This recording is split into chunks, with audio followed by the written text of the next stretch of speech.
This presentation on the history of Madison is brought to you by the Madison Historical Society, located at 126 West Main Street in Madison. We are open on Wednesdays and Thursdays from 11 to 4 o'clock. Before exploring Madison, it's essential to delve into the history of our region. Following the American Revolution, Connecticut retained lands to the west, forming the Connecticut Western Reserve, a tract spanning 70 miles wide and 120 miles long, extending from Pennsylvania's western border to the Cuyahoga River. This territory encompassed approximately 3.3 million acres, from which 10 full counties and parts of 4 other counties were eventually formed, including Jefferson, Trumbull, and Geauga counties. In 1795, a group of 35 investors purchased the entire 3.3 million acres for $1,200,000, averaging a mere 40 cents per acre. The source of such wealth in 1795 remains a mystery to many today. The survey of this vast land was initiated in 1796 by Moses Cleveland, who delved into the townships, each measuring 5 square miles. Township number 11 stretched from the Grand River to Middle Ridge Road, while Township number 12 continued from Middle Ridge Road to the lake, although it was called a gore as it did not cover the full 5 square miles. Over time, these 2 townships amalgamated to become the largest in Lake County, encompassing nearly 50 square miles. The Connecticut Land Company, formed by these investors, commenced selling parcels of land in 1796, with Madison's land sales starting in 1797. The Arcola Estuary, situated just east of Dock Road, served as an early focal point.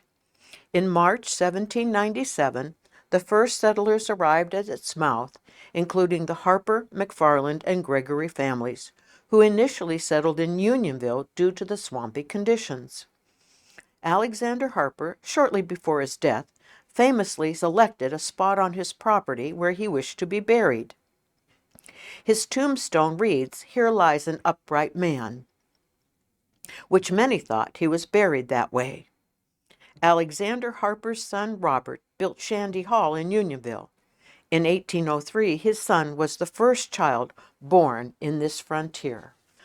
By 1803, the Connecticut Land Company established their office in Madison, appointing Abraham Tappan as the first land agent. Ohio, having amassed enough settlers by then, achieved statehood. Now focusing on Township number 12, this area boasted an abundant timber and the Arcola Estuary, becoming central to 2 major industries. In 1803, the construction of the first lighthouse and pier on Dock Road marked a significant development, equipped with 3 lamps featuring 15-inch refractors. Though the lighthouse vanished around 1900, the area's significance endured. In 1812, surveyors working on the Westward Movement Road, now North Ridge Road, discovered bog ore, prized for its strength, hardness, and workability. Capitalizing on this discovery, the Erie Furnace was erected in 1825, utilizing bog ore in combination with charcoal made from local timber and limestone sourced from Kelly's Island. This process produced pig iron, making the site Ohio's largest industrial complex by 1835, employing 2,000 workers and yielding 35 tons of iron weekly. The burgeoning town surrounding this enterprise was named Ellensburg, flourishing with amenities like homes, hotels, stores, and mills. Other industries such as Arcola Ironworks, King Foundry, and Wilkeson Stove Works thrived, manufacturing farm implements, household goods, and stoves. A notable byproduct was blue slag, utilized in street and sidewalk paving. Simultaneously, shipbuilding prospered due to the area's timber resources and the estuary. Between 1825 and 1863, Bailey Brothers launched 22 ships, mostly 2- or 3-masted schooners. Captain Norton, in 1847, pioneered the construction of the first steam-powered tugboat west of Buffalo, the Flying Dutchman, a 200-ton vessel, the largest on the Great Lakes at the time. These industries gradually declined due to depleted bog ore, deforestation, and the accumulation of sand at Arcola Creek's mouth. Consequently, Township Number 12 transitioned to agriculture.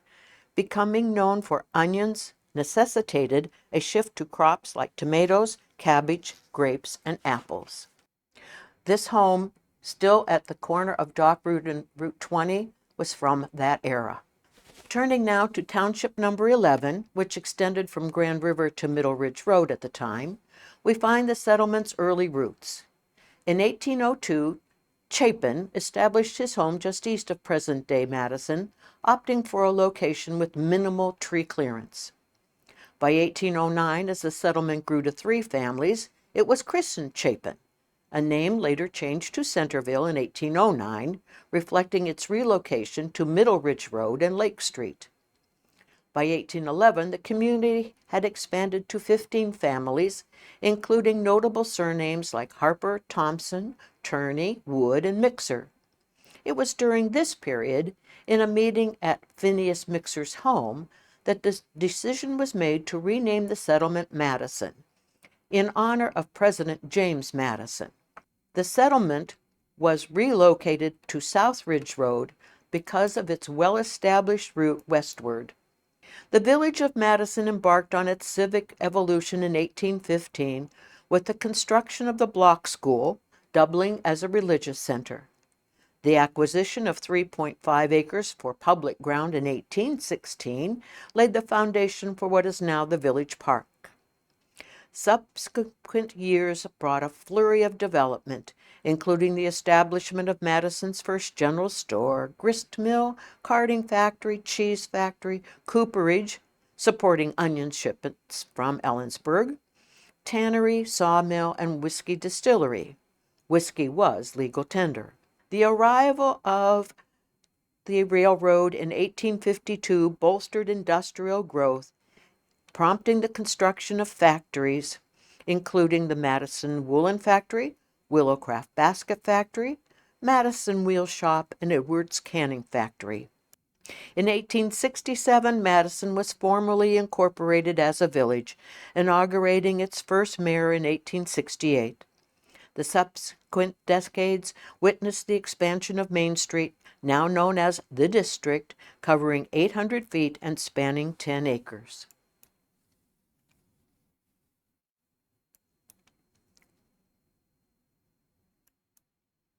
Exploring the village's historic buildings, we find Number 11 West Main, originally erected in 1841 as a general store with living quarters upstairs. The Addison Kimball House, built in stages, housed Judge David Page and later became known as Page Hotel. Regrettably, fire destroyed this building. Construction in 1875 was the bank, at a cost of $4,300. It remained a bank building for 94 years, retaining its original vault. The Wheeler House, constructed in 1850, was a prominent landmark at the corner of West Main and River Street, serving various roles from inn to hotel before succumbing to fire in 1927. The original gazebo, erected in 1868, was eventually replaced in 1954, becoming a local icon. A Civil War monument, unveiled in 1897, pays tribute to 25 Madison residents who perished in the conflict. Designed by a noted sculptor, the monument's plaques were discovered and preserved after being misplaced. Central Congregational Church, dating back to 1887, remains a testament to the village's enduring community spirit. This was the original Central Congregational Church. It was eventually moved east and turned to face north, and now is home to the Rabbit Run Community Arts Association. Another notable landmark, the Park Methodist Church, was dedicated on Christmas Day in 1865, later undergoing significant renovations in 1925. This historic Elijah Wood tannery was built in 1827 and is virtually unchanged since. It briefly appears in the movie Planes, Trains, and Automobiles.